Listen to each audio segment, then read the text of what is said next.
Cuan, cuan, we be getting money. Cuan. Oke Mas Bro, sebelum kita lanjut ke videonya, saya share info bahwa grup STS akan open lagi STS diskusi dan rekomendasi bulan Juli 2025. Nah, teman-teman akan tergabung ke dua grup ini, yaitu grup Rekom Juli dan grup diskusi. Rekom isinya rekom saham tentunya, kita ada dua rekom, yaitu rekom swing dan rekom ODT. Dan diskusi tentu aja untuk diskusi dan untuk tanya jawab ya. Guys, di sini kita akan intip STS yang masih jalan saat ini, yaitu STS Juni sampai akhir Juni nanti. Berlakunya.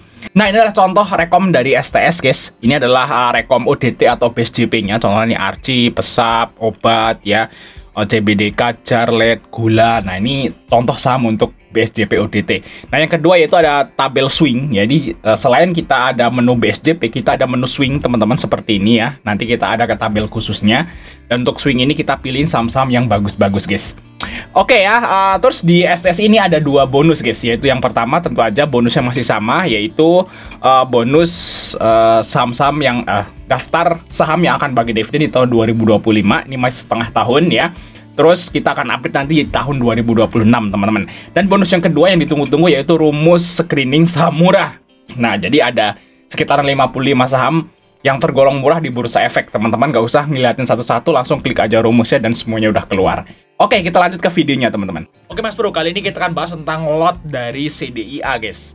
Nah, ini banyak teman-teman yang komen gitu ya, Bang, itu ngeri gak sih CDIA tuh lotnya yang dijual banyak banget. Ini mungkin adalah lot terbanyak, guys ya, yang dijual di EIPO. Sebelumnya belum pernah sebanyak ini.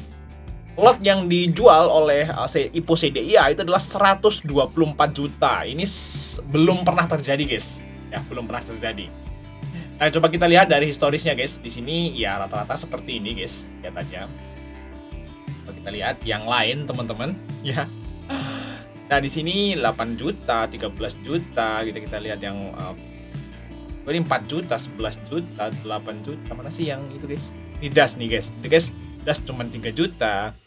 AADI cuma 7 juta gitu ya. Yes ya, di sini Mr. DIY yang IPO-nya gede itu cuma 25 juta. Nah, memang untuk IPO dari CDI itu memang lotnya tuh gede banget, guys. Ya, kayaknya tuh wah gitu juta ya, 124 juta. Ini terbesar dalam sejarah IPO, guys. Nah, terus gimana cara kita nyikapinya, teman-teman? Cara kita nyikapinya, teman-teman, untuk hal yang seperti ini. Teman-teman nggak usah lihat jumlah lotnya. Ya, IPO itu nggak usah lihat jumlah lotnya, guys. Lihatlah emisinya, teman-teman, emisinya. Jadi saya nggak terlalu perhatiin jumlah lot untuk yang dijual, gitu, guys. Perhatikan nilai emisi, teman-teman. Nah, nilai emisinya CDI itu maksimal 2,2 T. Itu kalau deal di 190. Nah, kalau dealnya di bawah 190 itu berarti di bawah 2 T, guys. Nah, kita lihat di sini, teman-teman. Yang gede ya, IPO-IPO yang nilai emisinya gede nih, yaitu Yupi ya segini. Nah, nih yaitu Obat, CBDK ya. Nah, CBDK itu nilai emisinya dealnya itu di 2,3 T. Ini lebih gede daripada si CDI. IPO CBDK itu jauh lebih gede daripada CDI, guys. Jatahnya itu cuman slot. Luar biasa. Jatah atas cuma 0,8. Jadi nggak ngaruh, guys ya, mau juta lot kayak mau 2 juta lot, mau 100 juta lot. Kalau IPO-nya itu bagus, asal nilai emisinya itu masuk akal, itu tetap aja jatahnya akan kecil, guys. Kalau IPO-nya bagus, asal nilai emisinya masuk akal. Kalau nilai emisinya masih 2T, itu masuk akal lah. Sering banget kita IPO itu 1T, 2T, 3T itu sering, guys. Yang nggak sering banget sih, cuman beberapa kali pernah lah seperti itu dan semuanya tuh lancar.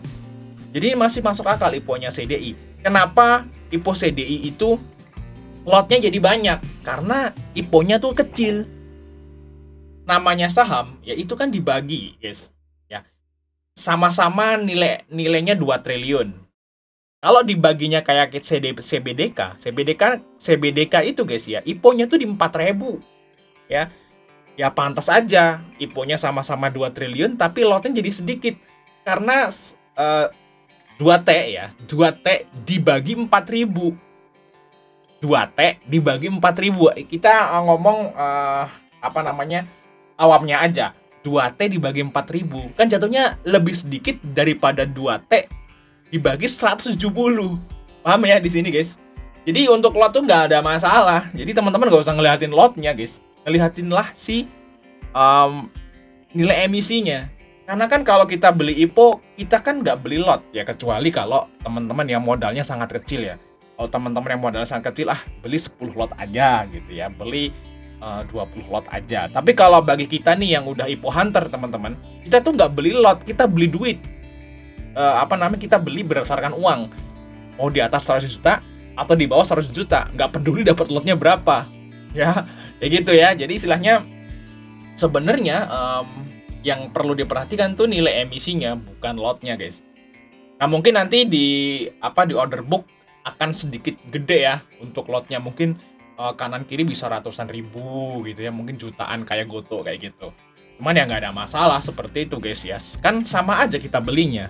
Kita beli 1 juta ya dapatnya lotnya lebih banyak kayak gitu ya. Kalau nilai nominalnya lebih kecil jadi lebih banyak kayak gitu. Jadi nggak ada masalah teman-teman, karena yang kita perhatikan di sekuritas kan kebanyakan tuh nilai rupiahnya bukan lotnya.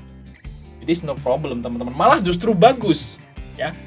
Malah justru bagus nih IPO-nya di bawah di 170 sampai 190 tuh malah justru bagus. Karena dari 170 ke 500 itu lebih masuk akal daripada dari 4.000 ke 20.000. Padahal naiknya sama loh. Malah lebih gede yang ini. Ini kalau naik misalnya 200%, ini harganya 500-an guys. Nah ini kalau naik 200%, harganya udah berapa tuh? Hampir 20.000. Kan nggak masuk akal. Mendingan IPO di bawah, bener ini. Pak PP tuh bener IPO di sini. Lotnya banyak gak apa-apa, tapi harga di bawah. Biar digorengnya itu lebih masuk akal gitu loh naiknya. Nah kalau CBDK ke 20.000 kan kayaknya udah gede banget. Padahal kalau ini ke 500 kan persentase kenaikannya sama. Kayak gitu teman-teman. Jadi kalau misalnya sih malah bagus ya. Lotnya banyak gak apa-apa. Yang penting harganya di bawah. Nah semoga aja ini beneran ngasih cuan ke kita semua teman-teman. Karena memang ini kita udah nggak IPO sebulan ya. Puasa sebulan lebih gitu ya. Just, ini baru IPO yang menarik. Mungkin saya yakin ini bakal rame banget guys. Jadi istilahnya ya kalau teman-teman ragu karena lotnya banyak ya nggak usah beli. Beli aja saham yang lain kayak gitu. Banyak kok saham di Bursa Efek yang menarik-menarik gitu ya. Bisa tonton aja di YouTube Fajar Daily atau ngikutin STS Rekom kayak gitu. Nanti bagi teman-teman IPO hunter, ya ini wajib beli kayak gitu guys ya. Oke, sampai ketemu di video berikutnya teman-teman.